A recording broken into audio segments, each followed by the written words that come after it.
Hello guys, welcome back. Let's code with SK and guys, so continue करते हैं हमारे session को। और हमारा फर्स्ट और सेकंड ट्यूटोरियल कंप्लीट हो चुका है और आज हम स्टार्ट करेंगे tutorial number 3। Spring boot tutorials 3 में हम जो स्टडी करने जा रहे हैं वो बेसिकली हम अभी टॉपिक है स्प्रिंग बूट ट्यूटोरियल 1 और 2 में जो हमने कवर किया है गाइज, उसमें हमने कवर किया है spring boot rest API, validations API, लॉम्बॉक को कैसे सेटअप करते हैं और सेंट्रल एक्सेप्शन हैंडलिंग कैसे करते हैं। फर्स्ट सेशन में हमने कवर किया था spring boot rest API and second session में हमने किया है वैलिडेशन, लॉम्बॉक और सेंट्रल एक्सेप्शन हैंडलिंग। आज का हमारा टॉपिक है डेटा जेपीए। ओनली एक सिंगल वन टॉपिक करेंगे और डेटा जेपीए पे हम 2 से 3 सेशंस करने वाले हैं। थोड़े स्मॉल स्मॉल होंगे बट 2-3 सेशंस में करेंगे इसको। थोड़ा अपन डिटेल्स में स्टडी करेंगे। आज का सेशंस रहेगा बेसिक सेशंस, जिसमें हम बेसिक एक एंटिटी क्रिएट करेंगे और उसको डेटाबेस में सेव करेंगे। ये हमारा बेसिक सेशन रहने वाला है spring data JPA.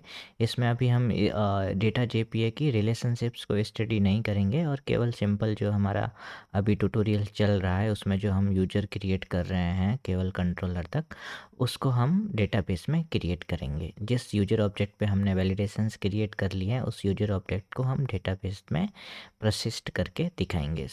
Data JPA, JPA stand for Java persistent API and हम यूज करने वाले हैं जेपीए में Hibernate. Okay, let's go to STS. ज़्यादा डिले नहीं करते हैं। Okay,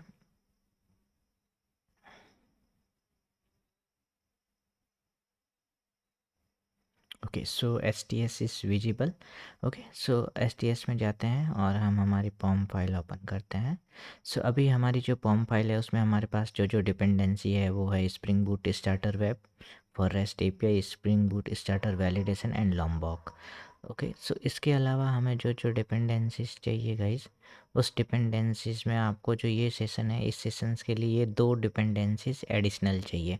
first dependency spring boot starter data JPA and second dependency हमारी है H2 डेटाबेस। हम इस ट्यूटोरियल्स के लिए basically in memory database use करने जा रहे हैं। हम माई एसक्यूएल, पोस्टग्रेज या कोई बड़ा डेटाबेस नहीं यूज कर रहे हैं ट्यूटोरियल्स के लिए। तो हम एक H2 है जो बेसिकली ओनली 2 MB का वेरी मिनी साइज का स्मॉल डेटाबेस है जिसमें हम CRUD ऑपरेशन सारे कर सकते हैं। तो अपन ये H2DB यूज करेंगे इस ट्यूटोरियल्स के लिए।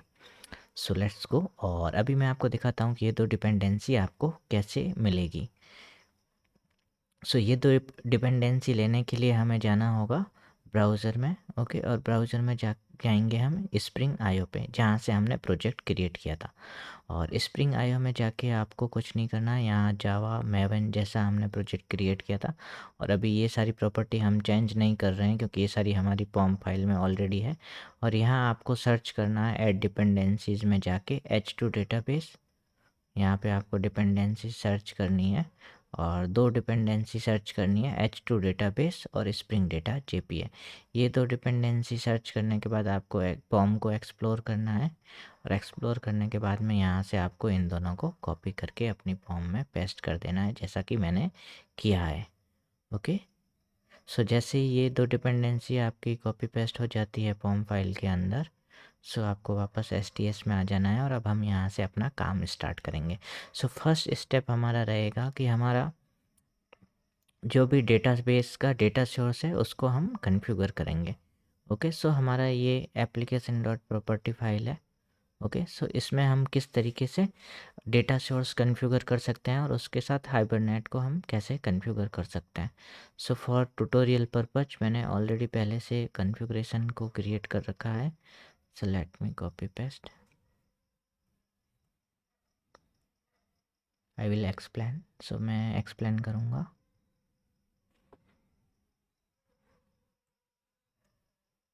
ओके, यहाँ पे हम स्प्रिंग, उसके नीचे डेटा सोर्स और डेटा सोर्स के लिए हम 4 प्रॉपर्टीज़ है, 4 प्रॉपर्टीज़ है जिसको कॉन्फ़िगर करेंगे। सबसे पहले यूआरएल। यूआरएल हमारा ये रहने वाला है JDBC H2 in memory use कर रहे हैं। इसको लोकल फाइल की तरह ही डीबी को यूज कर सकते हैं बट मैं इन मेमोरी कर रहा हूँ। जैसे ही एप्लीकेशन बंद होगा डेटाबेस डिस्ट्रॉय हो जाएगा। टेस्ट डेटाबेस का नाम है क्लोज डिले -1 है, इस क्लोज डिले कुछ हमने दिया नहीं है। और जो H2 डेटाबेस है, जो डिफ़ॉल्ट H2 डेटाबेस का जार आता है, उसका डिफ़ॉल्ट पास यूज़र नेम ऐसे रहता है, पासवर्ड आपको कुछ प्रोवाइड नहीं करना है। और ड्राइवर क्लास नेम है जो हमारा JDBC, वो है org-h2 ड्राइवर। ओके, और यहाँ से हम JPA का प्रॉपर्टी देते हैं ऑटो DLL। सो ऑटो DLL है, ये क्या रहता है, इसकी टोटल क्या क्या प्रॉपर्टीज़ रहती है। सो इसकी प्रॉपर्टीज़ आपको रहती है create and drop, none, update and validate. So create का मतलब ये है कि जब भी आपका एप्लीकेशन स्टार्ट होगा, हमेशा आपका डेटाबेस क्रिएट होगा। ओके, और क्रिएट एंड ड्रॉप में है, वो हमेशा क्रिएट करेगा और ड्रॉप करेगा डेटाबेस को। एंड अपडेट हम यूज करते हैं अगर हमें ऑलरेडी बेसिकली जो क्रिएटेड डेटाबेस है उसी में कुछ चेंज करना है, हमें हर बार नया डेटाबेस क्रिएट नहीं करना है। So mostly in production we mostly use update. Okay, so कुछ भी अपडेट हुआ है तो अपडेट करो, अदरवाइज डेटाबेस ड्रॉप और क्रिएट कुछ नहीं करना है। सो अभी हम ट्यूटोरियल पर्पज की वजह से यहाँ पे क्रिएट को यूज करेंगे कि हमेशा डेटाबेस को क्रिएट करो, ड्रॉप एंड क्रिएट नहीं करना है, केवल क्रिएट करना है। ओके, है तो ये एरर दे देगा। ओके, क्योंकि क्रिएट नहीं कर पाएगा। एंड देन हम जाते हैं डायलेक्ट। सो डायलेक्ट अभी हमने यूज किया है वो H2 डायलेक्ट है, जो भी H2 डेटाबेस है उसके लिए। अगर आप MySQL यूज कर रहे हो तो आपको हाइबरनेट के सारे अलग अलग डेटाबेस के डायलेक्ट मिल जाते हैं।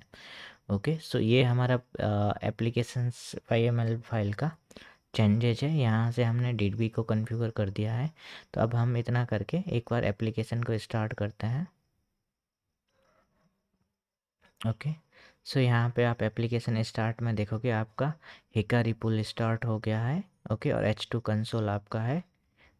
जो आप डेटाबेस का UI इसमें देखने के लिए H2 का जो UI है वो HTML फॉर्मेट में अपन को ब्राउज़र में दिखेगा।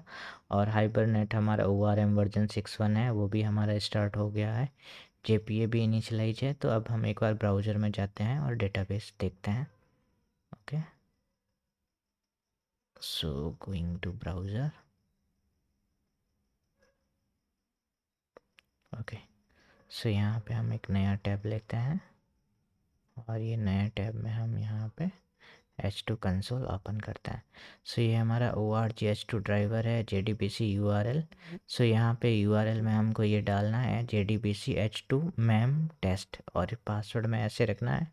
टेस्ट कनेक्शन करना है, टेस्ट कनेक्शन सक्सेसफुल हो गया है, कनेक्ट करना है। और कनेक्ट करेंगे आपको जैसे ही, तो आपको यहाँ पे ये डेटाबेस क्रिएट हुआ हुआ मिल जाएगा। सो यहाँ पे यूजर्स करके टेबल्स ऑलरेडी रहती है, तो एक ही यूजर है ऐसे करके। ओके, यूजर्स है एस करके टेबल है, तो आपको इस नाम की टेबल नहीं क्रिएट करनी है, वरना आपको एरर आएगा। ओके गाइस, सो अभी यहाँ पे कोई और यहाँ पे अपना दूसरा टेबल्स क्रिएटेड नहीं है। ओके, सो अब हम एप्लीकेशन डेवलपमेंट करते हैं, अपना काम जो करना है JPA का। So again going to development IDE and let's begin. Okay, so सबसे पहले हमें जो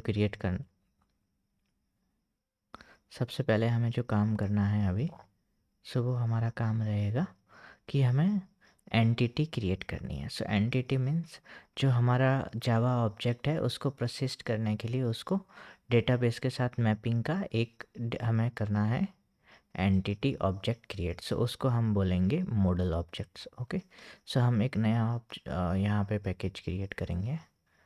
ओके, सो मैं यहाँ पे नया क्लास सेलेक्ट करता हूँ और यहाँ पे मैं लिखता हूँ मॉडल डॉट यूजर। ओके, सो ये यूजर के लिए क्रिएट कर रहा हूँ और एंटिटी क्लास का नाम मैं रखूँगा यूजर। ओके, सो ये हमारी एंटिटी क्लास है यहाँ पे। ओके, सो ये क्लास है बेसिकली, इसको हम डेटाबेस में टेबल के साथ मैप करेंगे। तो ये टेबल हमारी एज टेबल डेटाबेस टेबल की तरह एंटिटी बनाएंगे हम इसको। तो हमें इस पे एनोटेशंस लगाना है एंटिटी। ओके, एंड देन हमें इस पे एनोटेशंस लगाना है @टेबल। ओके, सो @टेबल एनोटेशंस लगाना है और यहाँ पे टेबल का नाम दे देना है। सो यूज प्रॉपर्टी नेम। सो किस नाम से टेबल आपको डेटाबेस में चाहिए वो नाम आप यहाँ पे दे सकते हैं कि आप डेटाबेस में टेबल किस नाम से क्रिएट करना चाहते हैं। So Q so basically it's table some and it's user. Okay, so मैं इस तरीके से नाम दे रहा हूँ इसका। एंड अब हमें चाहिए टेबल के जो भी फील्ड्स है वो सारे फील्ड्स चाहिए हमें। ओके, अभी के लिए मैं एप्लीकेशंस को बंद कर देता हूँ। और जैसे ही अभी हमने स्प्रिंग 3 पे काम कर रहे हैं तो अभी हमारा JPA अपडेट हो गया है और जावा एक्स की जगह हमारा यहाँ पे सारा जकार्ता करके एनोटेशंस आते हैं। ओके, सो मैंने ऑलरेडी ये सारे फील्ड क्रिएट कर रखे हैं इस क्लास में। सो मैं एक बार कॉपी कर लेता हूँ यहाँ पे और फिर वन बाय वन आपको एक्सप्लेन करता हूँ कि कौन सा एनोटेशंस और क्या प्रॉपर्टी है उसको किस वजह से यूज किया है हमने। सो ये हमारा एंटिटी क्लास है।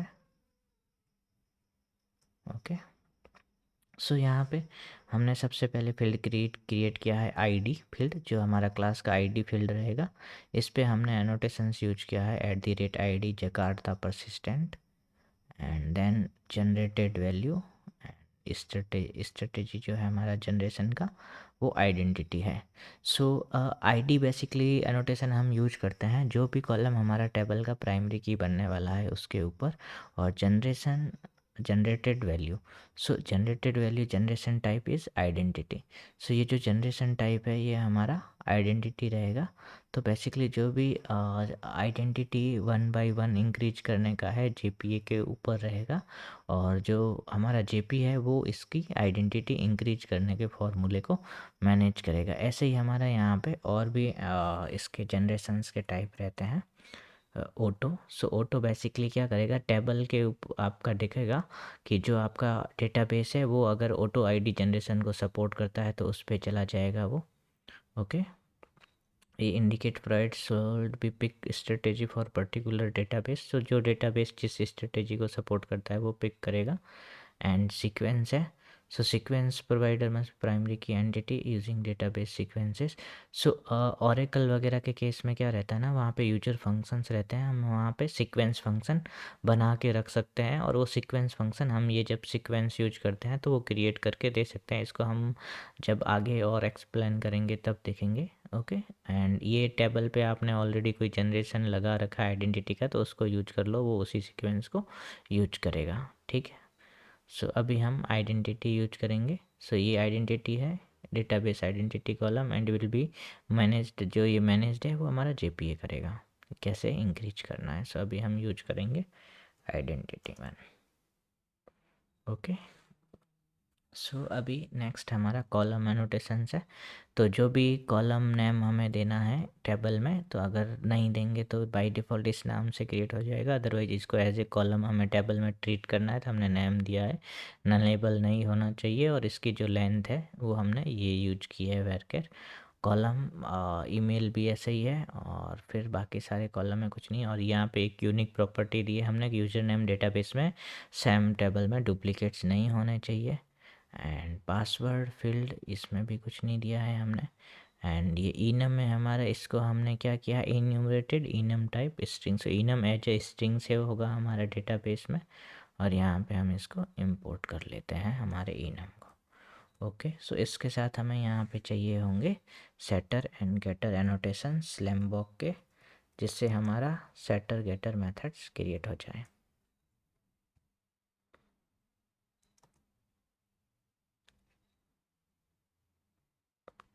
And @getter।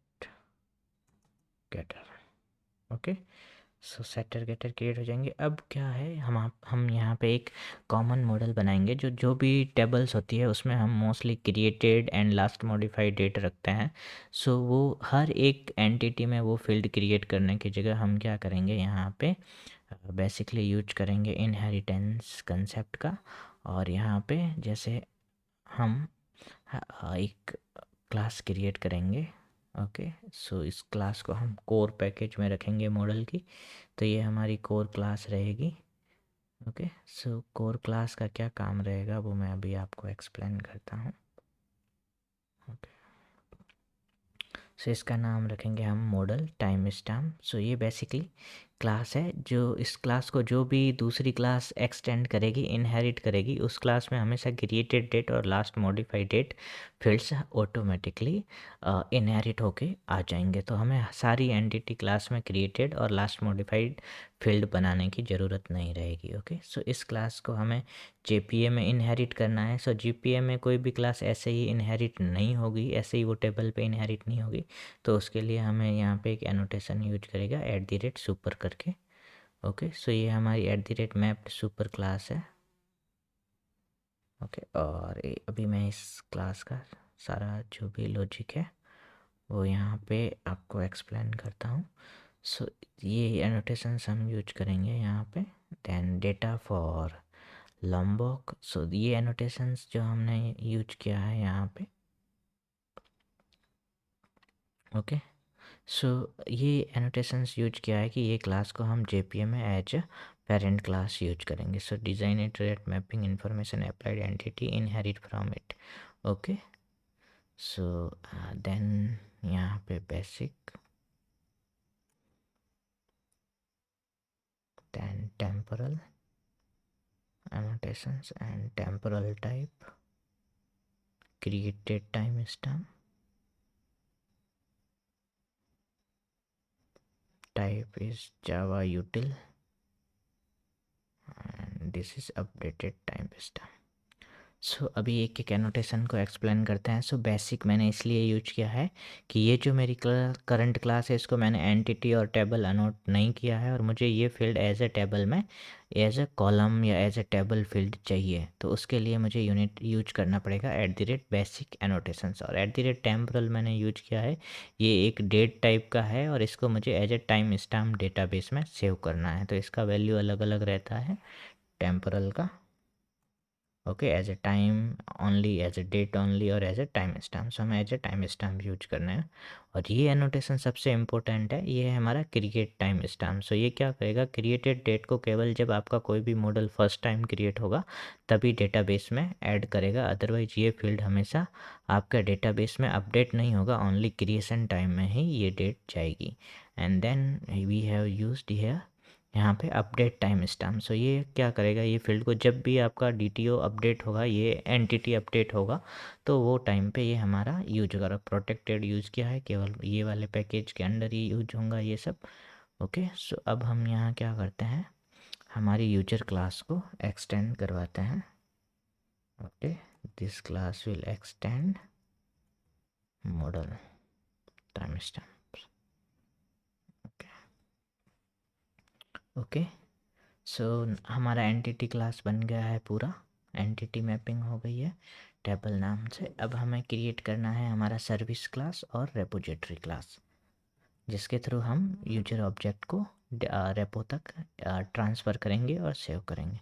सो अब हमें चाहिए सबसे पहले सर्विस।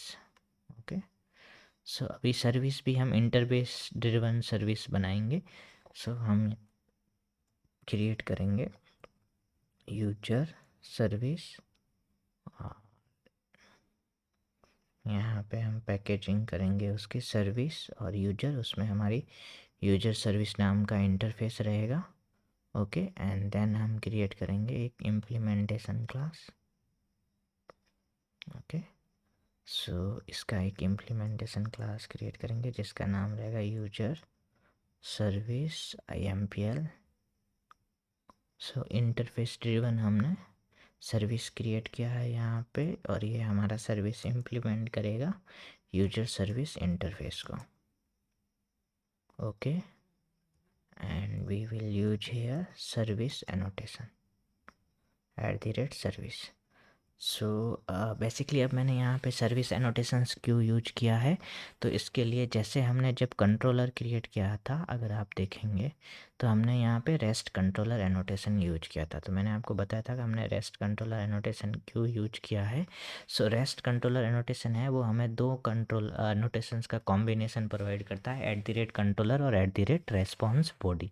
सो ये रेस्ट कंट्रोलर पे हमारे दो प्रॉपर्टीज़ रहती है, रेस्पॉन्स बॉडी और कंट्रोलर्स। बट अगर आप कंट्रोलर पे जाते हैं तो देखते हैं यहाँ पे इसमें एक एनोटेशंस लगा हुआ है @कंपोनेंट। सो बेसिकली स्प्रिंग में क्या रहता है कि कंपोनेंट है वो आपका पेरेंट एनोटेशंस है, उसके नीचे आपके एनोटेशंस रहेंगे कंट्रोलर, सर्विस, रेपोजिटरीज।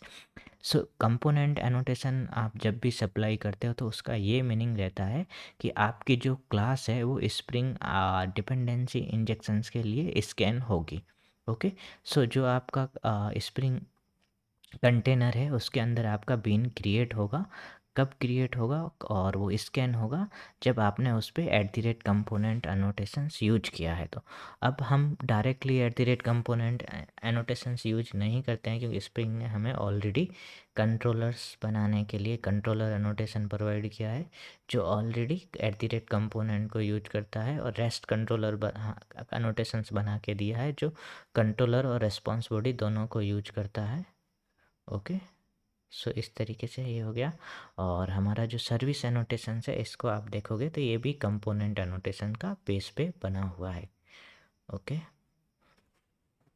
ओके, सो ये हो गया हमारा सर्विस क्लास। अब ये एनोटेशंस लगाने से हमारा सर्विस क्लास है इसका एक बीन है वो क्रिएट हो जाएगा स्प्रिंग बूट का जो स्प्रिंग का जो बीन कंटेनर रहता है उसके अंदर, और हम इसको किसी और क्लास में ऑटो वायर कर सकते हैं। ओके,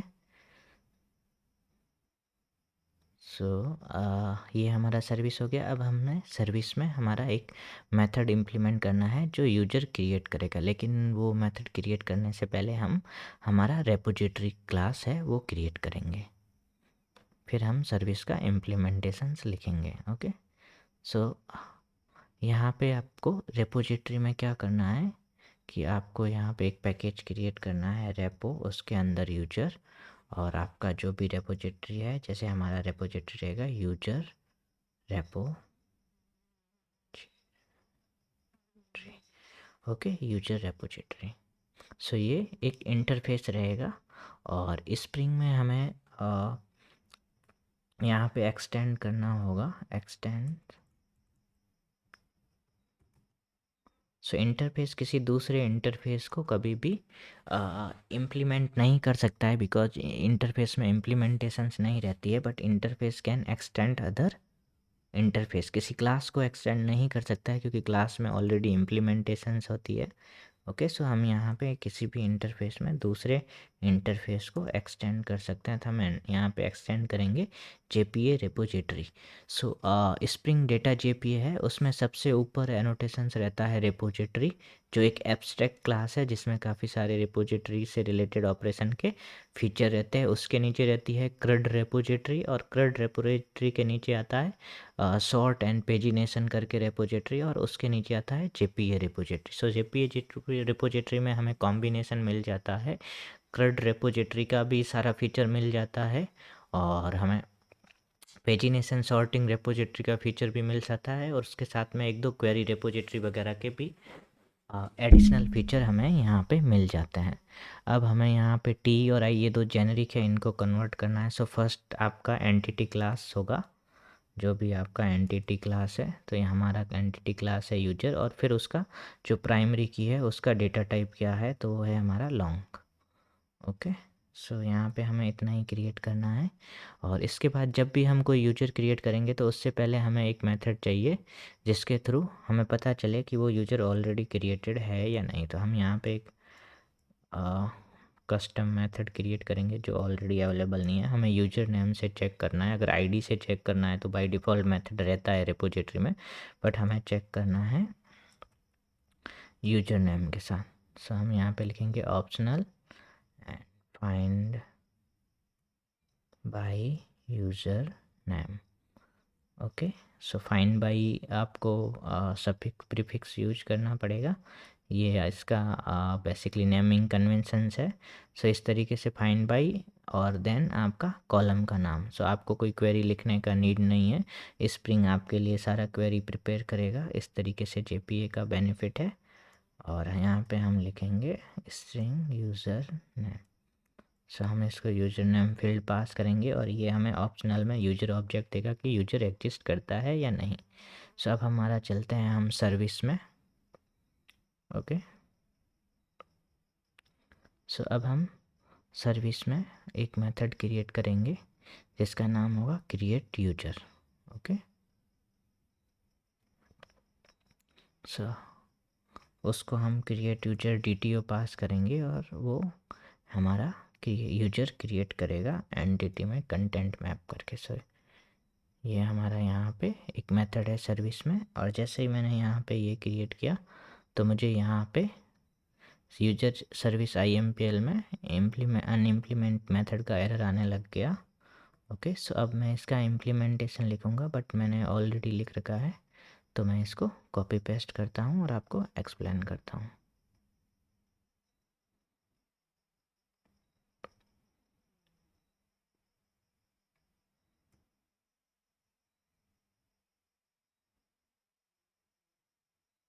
हमें रिपोजिटरी क्लास पे कोई भी एनोटेशंस यूज नहीं करना है। अगर हम मिडल में कोई रेपो इम्प्लीमेंटेशन या कस्टम इम्प्लीमेंटेशन यूज करते हैं तो यूज करेंगे, अदरवाइज हमने already @JPA repository annotation interface को इम्प्लीमेंट किया है, तो हमारा ऑटोमेटिकली बीन क्रिएट हो जाएगा रिपोजिटरी का।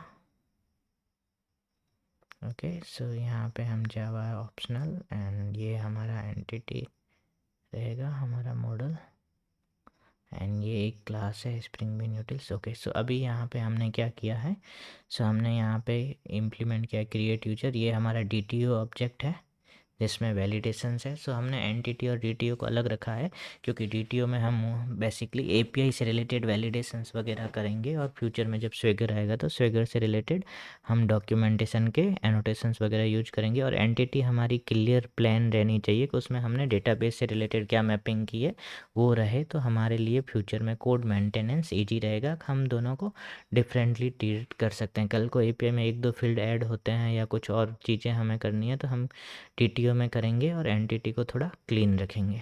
ओके, सो अब हमने यहाँ पे सबसे पहले मेथड कॉल किया है यूजर नेम पास करके फाइंड यूजर।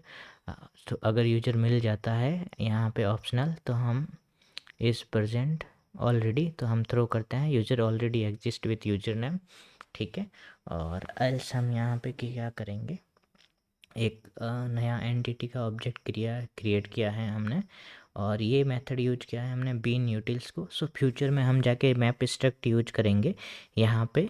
ओके, सो एक DTO से एंटिटी में कन्वर्जन के लिए, लेकिन अभी के लिए मैंने स्प्रिंग बूट का एक कॉपी प्रॉपर्टीज़ मेथड यूज किया है जो आपको क्या प्रोवाइड करता है, यहाँ पे आपका सोर्स ऑब्जेक्ट दो और यहाँ पे आपका टारगेट ऑब्जेक्ट दो, तो ये यूजर में से सारा कंटेंट इसमें से कॉपी कर लेगा जो भी फील्ड मैप नेम मैच होंगे उनके। ओके, फिर यहाँ पे हमने repo dot save method create किया है। सो ये यूजर रेपो है, इसमें आप जैसे ही देखेंगे तो बाय डिफ़ॉल्ट हमें इतने सारे मेथड मिल जाएंगे। सो यहाँ पे हम सेव वाला मेथड यूज करेंगे और उसको ये यूजर एंटिटी का ऑब्जेक्ट दे देंगे, DTO का नहीं देंगे, यूजर एंटिटी का ऑब्जेक्ट देंगे जो हमने यहाँ ब्लैंक क्रिएट किया था। फिर जो DTO की सारी प्रॉपर्टी थी वो हमने यहाँ पे यूजर एंटिटी में कॉपी कर ली थी। ओके, सो हमने यहाँ कोई डेट वगैरह नहीं सेट की, जो भी API से डेटा आएगा। सो हमारा यूजर DTO में क्या कंटेंट था हम लास्ट ट्यूटोरियल में हमने देखा था। ओके, सो इसमें हमारा क्या है, ब्लैंक मेथड है ID, उसके अलावा सारे मेथड्स हैं हमारे string name, email, user name, password and role क्या है उसका।